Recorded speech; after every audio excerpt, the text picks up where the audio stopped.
Musenyeri Bigirumwami we yabyanditseho avuga ati nta kantu nabusa nta nyubako ntaki atari ko ku banyarwanda icyatumaga batayiha inyubako nuko bari bazi ko Imana idakeneye inyubako, nta bitambo ikeneye. Mbese muri make mbere y'umwaduko w'abazungu basaga nk'aho bifashe bahisemo kwifata ku byerekeye imihango, ku byerekeye inyubako. Mu by'ukuri kandi kutagira urusengero, kutagira aho baturira Imana ibitambo, nta kinegu, nta mugayo urimo, nta gisebo kirimo. Imana bayihozaga ku mutima,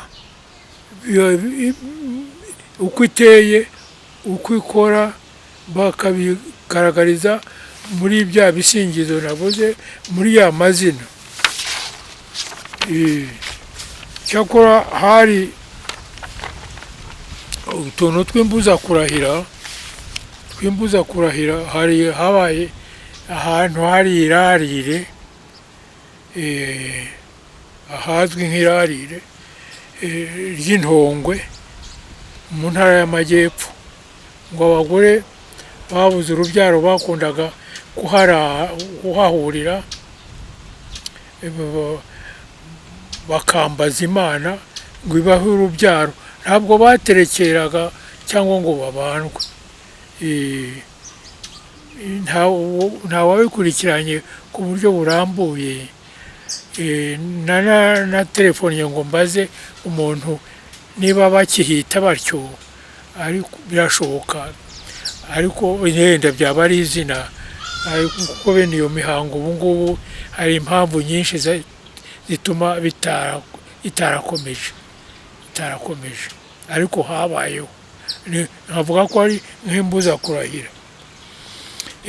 Ahandi hashobora gukorerwaho ubushakashatsi ni ahitwa ku Gasi ka Musha mu karere ka Rwamagana, hahoze ari muri komini Gikoro hambere. Hari igiti cy'umuvumu bamwe bacyitaga ikigabiro, gifukuye cyane ku buryo bashoboraga gushyiramo ibintu by'amaturo bakambaza Imana. Icyo giti narakibonye, sinavuga ko niba hashize imyaka 5 sinavuga ko kigihari. Ubu biti byinshi bagiye babitema. Ngibyo byerekeye umuhango, ikibazo cy'umuhango cyo u Rwanda rutari rufite umuhango, nako inzu yo gusengeramo Imana. Gusenga kandi bivuga gusaba, Imana bayihuzaga ku mutima. Ni icyo ngicyo umuntu yavuga, kandi ushobora no gukora umugereranyo uvuga yuko kera uko abantu babyumvaga, simvuga ubu ngubu, simvuga no mu Rwanda cyangwa iki, ko inzu y'Imana ari ngombwa ko hariho igihe biri mu isezerano rishya, ngo hazaza igihe ngo bazasengera Imana mu mutima, ku mutima, mu mutima. Simbizi, ni ukuvuga ibyo biri mu isezerano rishya. Ntabwo rero simvuga ko ariko bigomba kumera, ariko ntiwagaye Abanyarwanda kuko batubatse inzu yo gusengera mu Imana. N'ibyo umuntu ntawavuga Imana atageze kuri iyo ngingo. Ikindi umuntu yavuga ahubwo nuko ari nacyo cya nyuma, ingingo y'ingenzi nuko ukwemera Imana guhanitse kw'Abanyarwanda kwatangaje abamisiyoneri mbese barumiwe. Ahangaha ndanyuzamo nsoma ibyo nanditse kuko ari ikintu cy'ingenzi. Ibintu by'ingenzi uko abanyarwanda bumvaga Imana. Ikindi cya kabiri noneho uko abamisiyoneri b'abagatolika b'abaprotestanti basanze abanyarwanda bumva Imana. Abamisiyoneri abapadiri bera baje mu 1900 bazana n'abakateshisite b'i Buganda, baza bavuga Mungu Imana mu Giswahili, babivanye mu Giswahili kugeza 1960. Mbese uru Rwanda rwamaze imyaka 60 aba wabatijwe, bavuga amazina yerekeye kuri Mungu, kuko ari bari bazi bavuga ko Imana, aho kuvuga Imana bakavuga Mungu. Mungu waturemye twese, Mungu waturemye twese, tukaririmba dutyo indirimbo nyinshi kuva kugeza mu 1960. Ariko Mungu bikiza byatonze abanyarwanda, bamwe bagahitamo kubigaya, kubisebya. Simvuga ko bagize neza, ariko byabayeho. Bamwe batumva ibyo ari byo, bakavuga ngo ni Mungu, Mungu sharanso irye ibishyimbo cyangwa ngo ni Mungu. Ibwami bavuga ko Musinga we iryo jambo, iryo zina riri mu mazina yangaga. Nuko umuntu yabivugaho byinshi birebire, aho we bakamwita Nyagasani. Rimwe ngo umupasitori, Pastor Ernst Johansen wo muri mission Bethel Mission, cyangwa bita abaluteriyani, mission de Luther, bashinze Kirinda, Rubengera, Remera cya Rukoma, nubwo babanje mu Buganza hitwa Zenga, hanyuma ntibahatinze barahavuye. Uwo nguwo Pastor Johansen amaze Pastor Johansen avuye Kirinda yakunze kujya Nyanza kwigisha, akavuga ngo yihereranye Musinga. Rero aramubwira ati nyamuna rwose turakubaha, ariko ugerageze kubwira ingabo zawe, abantu bawe, boye kujya bakwita Imana, boye kujya bakwita Imana cyangwa Nyagasani. Undi aramusubiza ati ibyo ngibyo byonyine nibyo ungiramo inama? Ati ahubwo wababwira bakarushaho bakabikuba inshuro ebyiri. Nuko yamushubije. Nuko byarananiranye rero kugira ngo iby'Imana uko bari bafite imyumvire n'icyubahiro bibavemo aho ngaho i Nyanza. Nicyo cyatumye ahubwo bahitamo kugana urubyiruko, batakomeye ku bya kera, wenda batanabizi. Noneho batangira babigisha, ariko kugeza mu 1960 natwe ubwacu twaririmbaga Mungu. Noneho basanze mu ruhande rw'abakirisitu rw'abakatolika, nahera kuri Padiri Terebura, Pere Brare, wageze mu Rwanda 1900 mu kwezi kwa kabiri. Ariko yabaye muri Uganda, yabaye mu byo bita intambara y'amadini y'abakatolika n'abaprotestanti n'abayisilamu.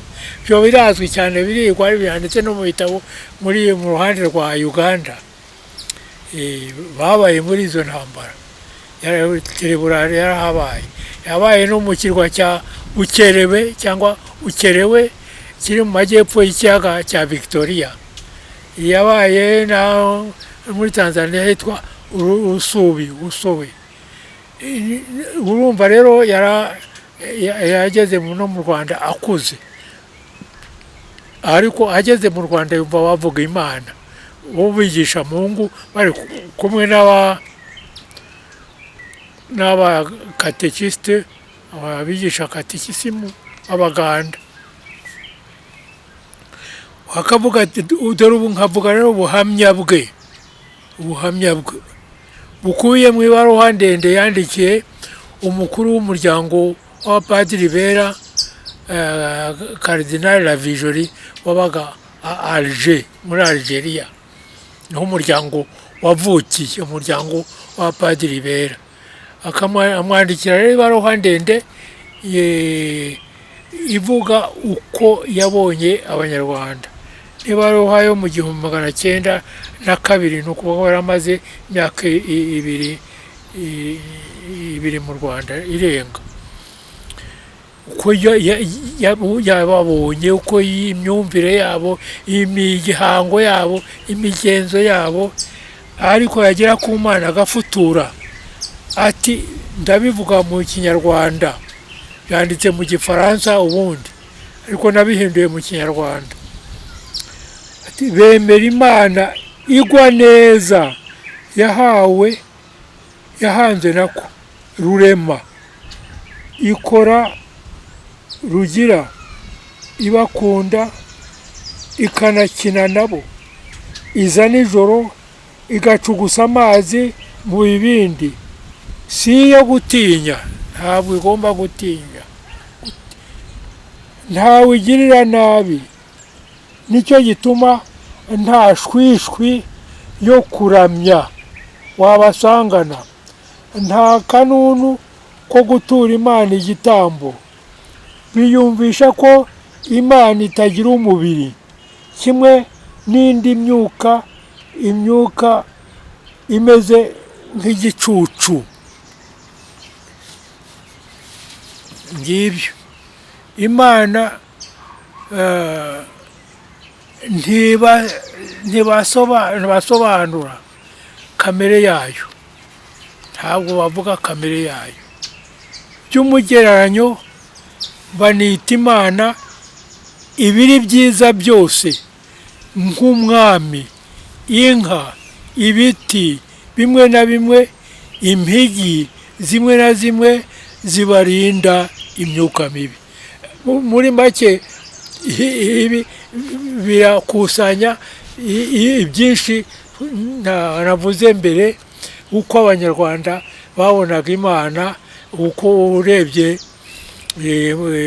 mu bisigo, mu mazina y'inka n'ahandi henshi, biratangaje. Ahubwo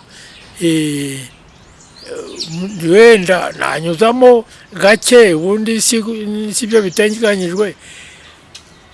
Imana est quelque chose, ils ne savent quoi.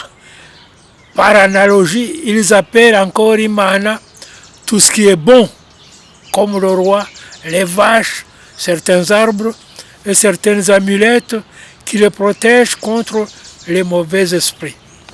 Et ngibyo uko uwo ngo Tereburare bahimbye Terebura, uko we yabonaga ibyo ngibyo, uko yasanze wumva Imana. Ikindi rero muri ubwo buhamya bwa Burare harimo ingingo rusange, Imana mu bantu n'Imana kure y'abantu, Imana itagaragara, Imana n'Imana mu bantu. Ibyo bintu rero n'ubundi ni bibiri. Hariho abasobanura kimwe n'ahandi bo mu bindi bihugu bya kera, ko ba misiyoneri cyangwa abazungu basanze babyemera, nk'abitwa abafifa bo mu majyepfo ya Tanzania, nabo barebaje ikibazo bakagira ati Imana iri mu bantu, yabaye mu bantu ariko iri kure, byagenze bite? Bakavuga uca n'umugani uvuga ukuntu Imana yavuye mu bantu, yari isanzwe iri hose, ariko ngo umunsi umwe, ndavuga ibyo mu Rwanda, bati ikaganiriza abana. Ababyeyi bagiye mu mirimo, se yagiye guhiga, nuko umunsi umwe irabigira, umubyeyi araza, umugabo araza ati ayirabutswe arikanga ati bikoreye bidasanzwe, ati dore ati n'abana banjye cyabagiyeho, ashaka ngo kukirasa kugitera amabuye, hanyuma kigira gitya kiragenda. Kuva ubwo Imana ibura ityo ku isi. Nuko bakabivuga batyo, ariko si bo bonyine. Ku Imana nabonye bo muri Tanzania niko babivuga, n'abandi benshi. Mu Rwanda hari imigani miremire yerekeye ku Mana. Mu ishyinguranyandiko ryanjye ni amadosiye noherejwe na Pasteur Menshinge wavuye mu Rwanda mu by'1916, igihe cy'intambara ya mbere y'isi, ariko yarabaye umupasiteri muri abo ba kiliziya ya Lutere, ba Luteriyani. Hari ibyo banditse byinshi ku bw'amahirwe, bimwe ndabifite, barabinyoherereje bivuye mu Budage, mu byava sibo, ariko na umukobwa wabo abinyoherereje ndabifite. Ngasangamo rero umugani w'Imana n'igikeri, hagasobanurwa igituma igikeri kitagira umurizo. Harimo umugani w'Imana n'imbwa, bakavuga igituma imbwa ibwagura ibihumye, bakavuga n'umugore n'inzoka. Ntabwo ari ibyo muri isezerano rya kera gusa, umugore n'inzoka mu Rwanda bari bafite, bakavuga n'umugabo n'inzoka.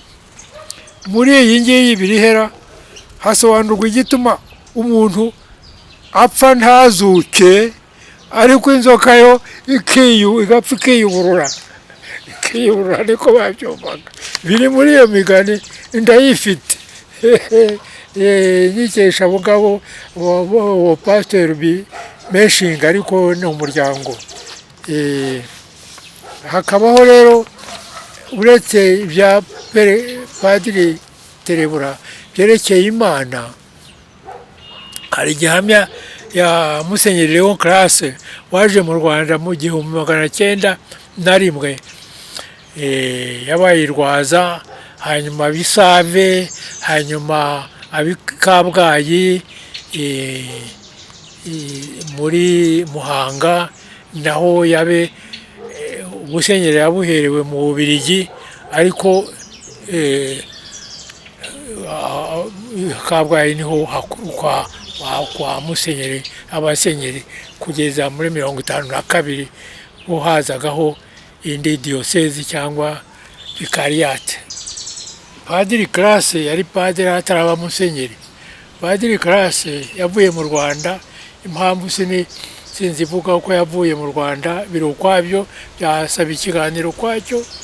Ibyo ari byo byose ni Umufaransa, ariko yagiriye ikiganiro mu Bubiligi,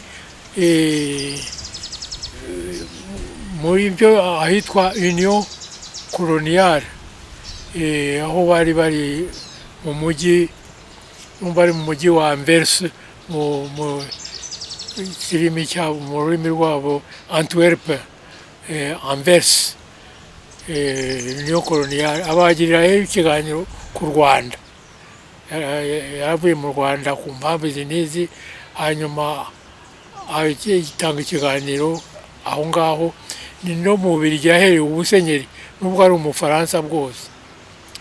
Nta gitangaje rero kuba yaragiye kuganirira abigaga iby'ubukoroni.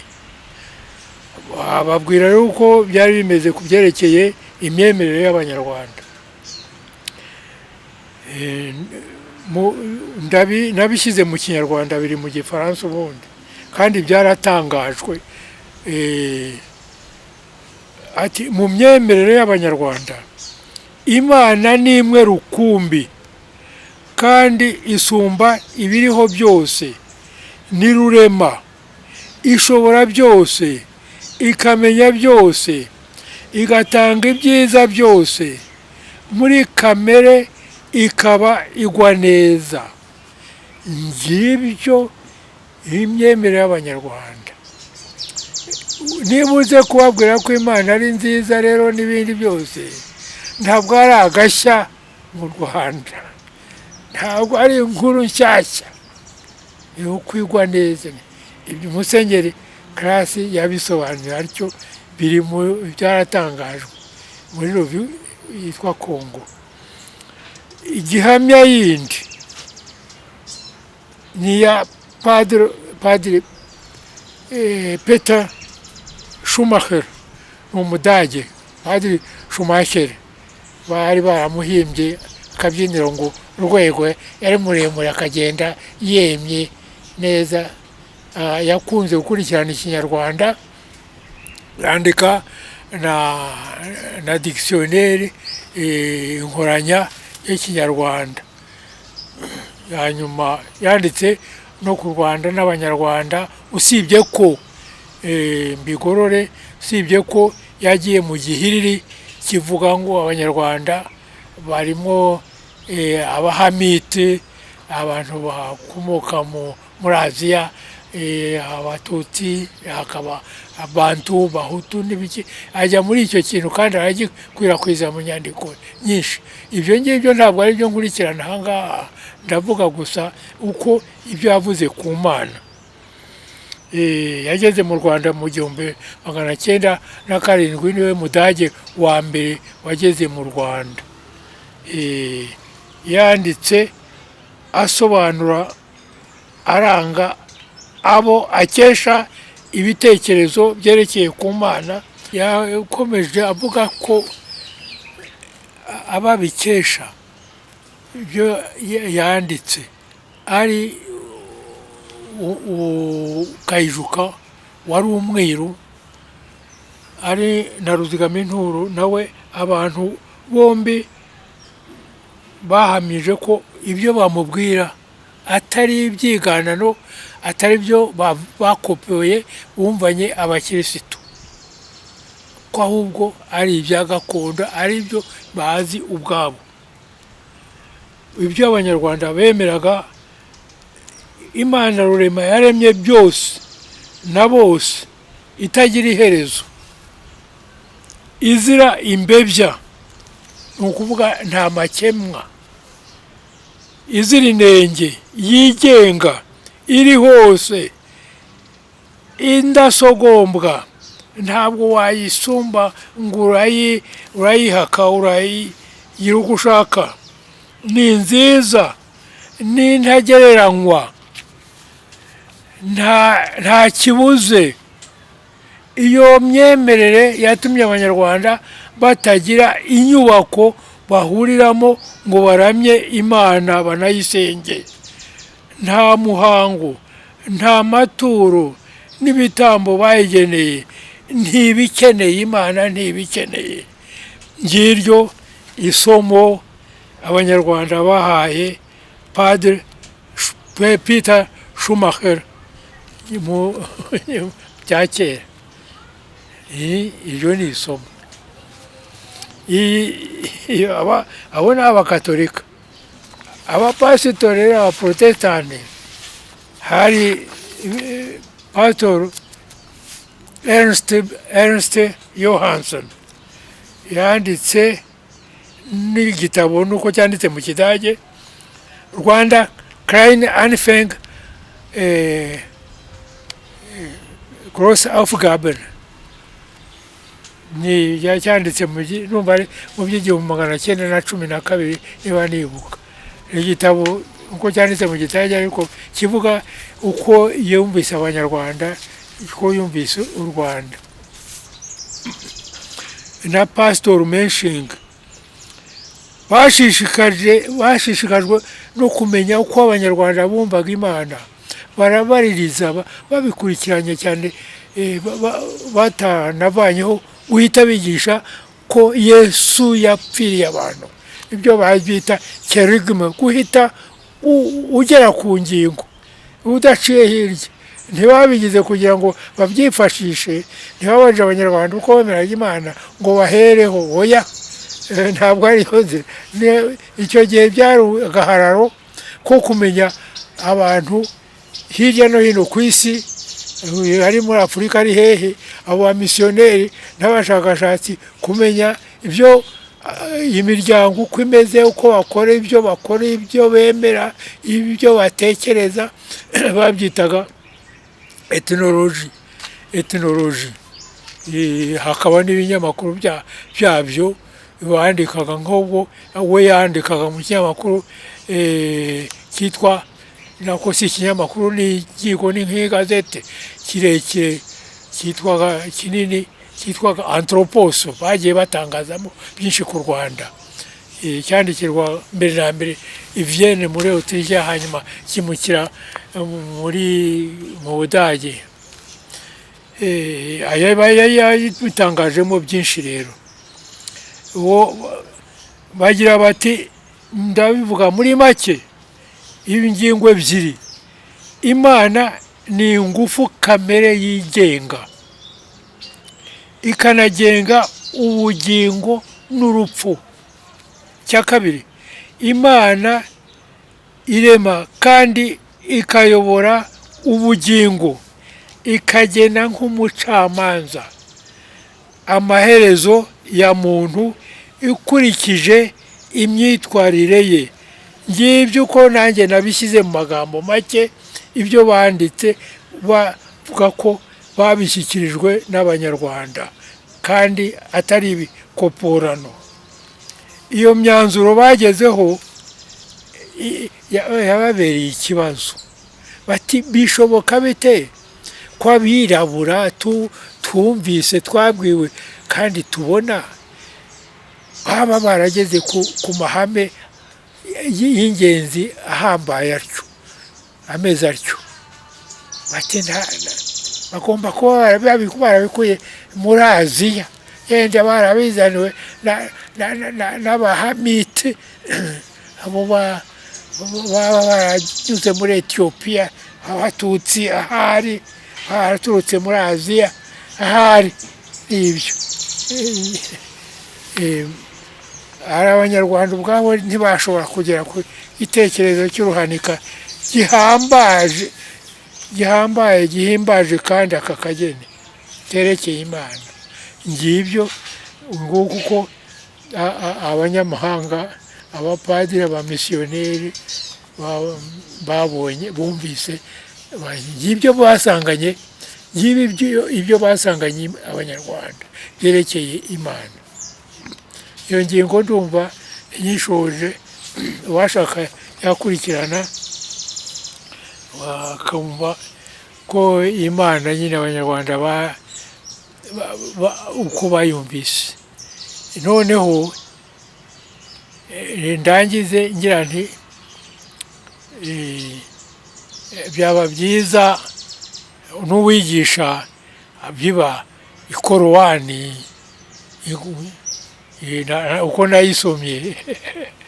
uko nayisomye igihindurwa mu Gifaransa, by'amatsiko.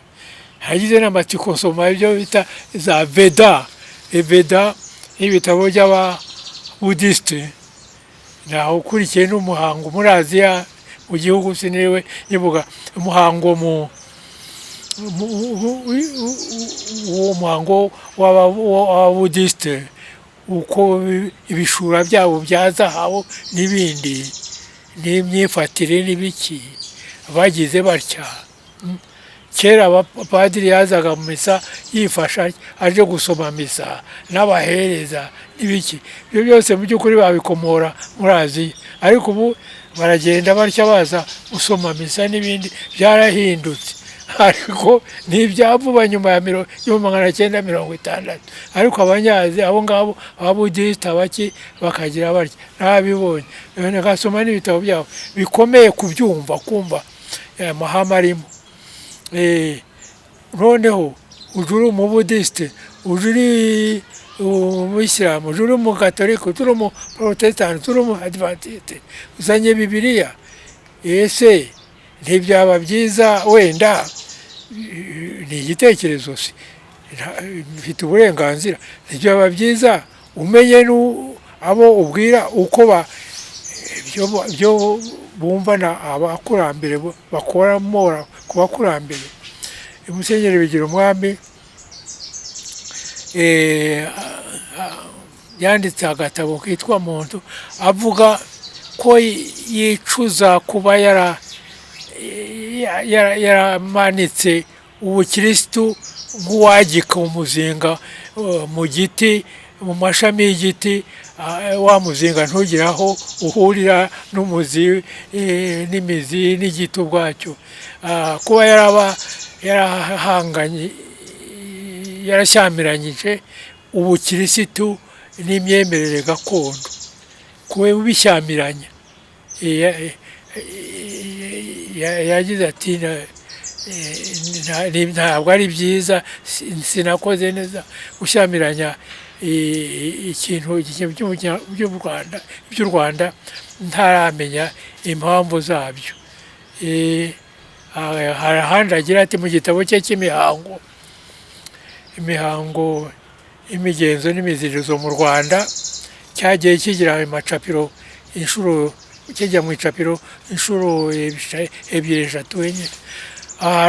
Agira ati ni mu mapaji ya nyuma ati ntabwo ari byiza ko abayobozi abigisha bagira bate babwira amagambo cyane ibyerekeye Imana n'uburezi batazi abo bantu ko basekuruza babo bari bateye ibyo baba barabagejejeho. Ati byaba byiza ibyo byanditse aho ngaho. Nanjye nkaba nshimishijwe no kubagezaho icyo kiganiro cyerekeye Imana cyane nk'aho nabyanditse bigatangazwa cyane ko ahashigaje nk'imyaka 2 ngo atabarutse yantumyeho aho yari ari mu kiruhuko cy'izabukuru cyitwa Kigufi ku nkombe y'ikiyaga cya Kivu ku nkombe z'ikiyaga cya Kivu Kigufi. Nshishikariza kuba natangaza ibyo nzi ku mateka cyane ku muco. Sinashoboye kubigeraho uko yabyifuzaga kubera inzitizi n'ibindi byinshi niriwe ndondora byabaye byakurikiye n'ibyo.